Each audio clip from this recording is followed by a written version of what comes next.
My name is Zach Farris. I'm Associate Professor here in the Department of Public Health and Exercise Science at App State. I had Dr. Zachary Farris for anatomy in fall of 2022. And he honestly was just so, what is the word? Engaged. He is just so amazing. He is so accommodating to all the student athletes. He has super flexible office hours and he's so funny and just so fun to have in class. Sometimes with a busy schedule, a lot of workload, long practices, class can almost seem like a burden sometimes, but Dr. Farris made class fun, enjoyable, and made the information so interesting that you just couldn't wait for the next class. And so I would say his style of teaching is very laid back, but he's also very attentive, making sure that we're getting all our work done and making sure that we're actually learning in his class and not just letting the information slide right on through. We are expected to be students first and then athletes second, but the demands can get a little hectic at times, and Dr. Farris was always willing to work with my schedule. And missing his presentations and his introductions, he would record it for me and had a microphone on his shirt so I could hear him. So if I had a bus ride to Alabama that week, I was able to stick up with the classwork and I never ever fell behind, and that's because he was a great professor working with all student athletes to keep up with their coursework.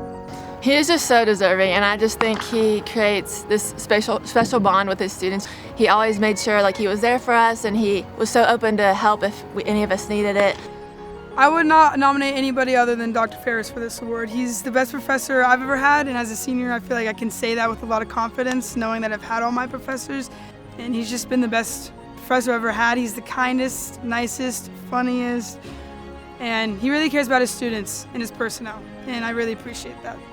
When I was a student sitting in the classroom, I knew how I responded well. I knew what I was looking for, and so when I teach, I put everything I have into it, and I try to make it exciting. I try to make it a class that I would want to sit in on. I would want it to be a class that I want to take. And so as I'm doing that, when I'm interacting with these students, hands down, I can spot our student athletes when they come to the classroom. They're driven, they're focused, they know why they're there. They're just a lot of fun to teach. They're a lot of fun to interact with. Student athletes are some of my favorite students. What does it mean to me to be chosen for this award? It's obviously humbling. It's something that I don't feel like I've deserved. Student athletes are the ones who deserve the accolades. The student athletes are the ones who really deserve this recognition. It's students like Kate on our soccer team that nominated me for this award. She and all my other student athletes are the ones that are the ones that are deserving this award. I'm here because of those guys, and the award I feel 100% goes to them. Congratulations, Dr. Farris. Congratulations, Dr. Farris. Congratulations, Dr. Farris. Congratulations, Dr. Farris.